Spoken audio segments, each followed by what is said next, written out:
¿Qué pasaría si el agua dulce empezara a cotizarse como el recurso más valioso del mundo?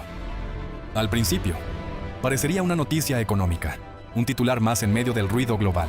El agua dulce sube en los mercados, los contratos futuros se disparan, los gobiernos prometen estabilidad, los analistas hablan de estrés hídrico, sequías regionales, fallas de infraestructura, acuíferos sobreexplotados.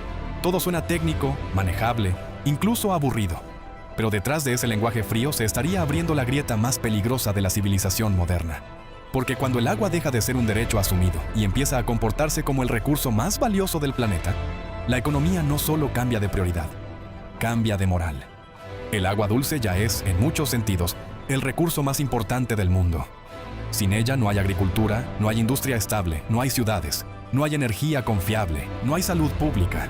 Lo que haría este escenario distinto no sería descubrir su valor, sino dejar que ese valor lo determine primero el mercado y después la fuerza. Bastaría una combinación plausible de sequías prolongadas, glaciares en retirada, contaminación de acuíferos, mala gestión, crecimiento poblacional y conflictos climáticos para que los estados empiecen a tratar el agua no como infraestructura básica, sino como activo estratégico absoluto. Y una vez que eso ocurre, el precio deja de medir escasez. Empieza a medir poder. El primer día la señal sería financiera, pero la amenaza sería física. Los índices ligados al agua dulce se dispararían. Empresas de tratamiento, desalación, bombeo, almacenamiento y seguridad hídrica subirían como si el futuro ya les perteneciera. Los mercados entenderían antes que la población una verdad brutal. Si el agua comienza a cotizarse por encima de la energía, de ciertos metales críticos o incluso de alimentos clave, es porque el mundo ya no confía en que podrá repartirla sin conflicto. En ciudades normales, la gente seguiría abriendo el grifo y esperando que salga agua. Pero en ministerios, fondos soberanos y cuarteles, la discusión cambiaría de tono en horas. No estarían preguntando cuánto cuesta el agua. Estarían preguntando quién podrá controlarla dentro de 10 años. Durante la primera semana, los gobiernos empezarían a reaccionar de formas muy distintas. Algunos limitarían exportaciones agrícolas porque exportar comida también es exportar agua.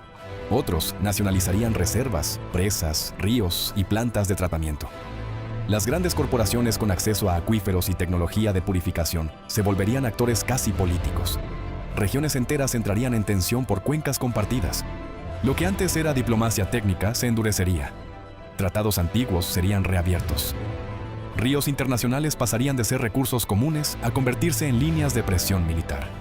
La población aún no viviría una guerra abierta, pero sí algo igual de importante: la sensación de que el mundo ya empezó a ordenarse alrededor del agua. Después de un mes, la crisis dejaría de sentirse abstracta. El precio de alimentos subiría con fuerza, porque el agua encarece cada capa de la producción. La industria reduciría operaciones en regiones donde el costo hídrico se vuelve insostenible. En muchas ciudades, los cortes no empezarían como castigo, sino como administración racional. Primero restricciones, luego horarios, luego sectores enteros dependiendo de camiones cisterna, filtros domésticos y mercados paralelos. En los barrios ricos, el agua seguiría llegando más tiempo. En los pobres, llegaría menos, o más sucia, o más cara. Y ahí empezaría la verdadera fractura social. Porque cuando un recurso vital entra al lenguaje de inversión, nunca afecta por igual. La escasez se convierte en privilegio para unos y en humillación diaria para otros. Biológicamente, las consecuencias serían inmediatas donde la infraestructura es más débil. Más infecciones gastrointestinales, más deshidratación, más golpes de calor, más mala higiene, más hospitales funcionando a media capacidad por falta de agua limpia. La vida cotidiana se volvería más pesada de una forma casi medieval, pero en ciudades llenas de vidrio, pantallas y tráfico moderno. Esa mezcla sería una de las imágenes más inquietantes del escenario. Una civilización tecnológicamente avanzada, retrocediendo en una de sus condiciones más básicas. Un año después, el agua ya no sería un activo caro. Sería el centro de la seguridad nacional. Los países con glaciares, grandes lagos, acuíferos profundos, desalación masiva o infraestructura hídrica avanzada empezarían a parecer fortalezas del futuro. Los demás entrarían en una espiral de deuda, racionamiento, caída agrícola, desplazamiento interno y tensión militar. Las alianzas internacionales cambiarían. El petróleo seguiría importando, sí, pero el agua dulce se volvería la moneda silenciosa detrás de cada pacto.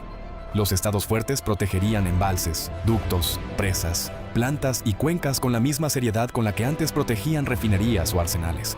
Y en esa fase aparecería lo peor. Las primeras guerras por el agua no nacerían como guerras románticas por supervivencia colectiva. Nacerían como operaciones preventivas, bloqueos, sabotajes, ocupaciones de cuencas altas, control de glaciares, toma de infraestructura de bombeo y ataques a plantas de tratamiento. Cada uno de esos actos sería presentado como defensa, pero en realidad sería lo que casi siempre son las guerras por recursos. La transformación de la escasez en permiso para dominar. 10 años después, el planeta estaría irreconocible. No porque toda la humanidad hubiera desaparecido, sino porque el sistema internacional habría sido triturado por una jerarquía nueva y simple. ¿Quién puede garantizar agua y quién no? En ese punto, el país más fuerte, el que combinó territorio favorable, fuerza militar, tecnología de purificación, control de cuencas y capacidad de aplastar resistencias, ya no sería solo una potencia, sería el centro de un nuevo orden hídrico mundial. Habría absorbido regiones, subordinado estados y convertido a otros en zonas proveedoras, tampones o ruinas. Desde dentro, ese país empezaría a verse como una utopía. Ciudades limpias, agricultura vertical, redes cerradas de reciclaje hídrico, fuentes públicas funcionando, jardines interiores, hospitales impecables, seguridad absoluta, eficiencia casi perfecta. Pero esa utopía no existiría porque resolvió el problema para todos. Existiría porque resolvió el problema para sí mismo, usando el sufrimiento de los demás como cimiento. Fuera de esa fortaleza, la historia sería otra. Territorios secos, migraciones masivas, estados colapsados, milicias de pozos, economías rotas y generaciones enteras criadas alrededor de cisternas custodiadas como templos. La humanidad seguiría viva, pero dividida entre los protegidos del agua y los expulsados del agua. Y eso cambiaría hasta la cultura. La moral misma se reorganizaría. Ahorrar agua dejaría de ser virtud ecológica y se volvería disciplina cívica. Desperdiciarla sería casi obsceno. Nacer en el país fuerte equivaldría a heredar un paraíso blindado. Nacer fuera de él, a una condena mucho más dura. 100 años después, si ese orden se mantuviera, el mundo recordaría el viejo sistema internacional como una edad ingenua en la que la humanidad fingía que los recursos vitales podían seguir siendo abundantes para siempre. El país vencedor se habría perfeccionado hasta parecer una utopía técnica. Ciudades cerradas de ciclo hídrico casi total, agricultura controlada, medicina impecable, urbanismo sin desperdicio, clima interior regulado y una población convencida de que sobrevivió porque fue más disciplinada, más racional, más fuerte. Y quizá en parte sería cierto, pero solo en parte, porque esa utopía también sería un monumento a una decisión terrible. Dejar que la supervivencia de uno se construyera sobre el agotamiento, sometimiento o abandono de todos los demás. Y esa sería la verdadera pesadilla de que el agua dulce empezara a cotizarse como el recurso más valioso del mundo.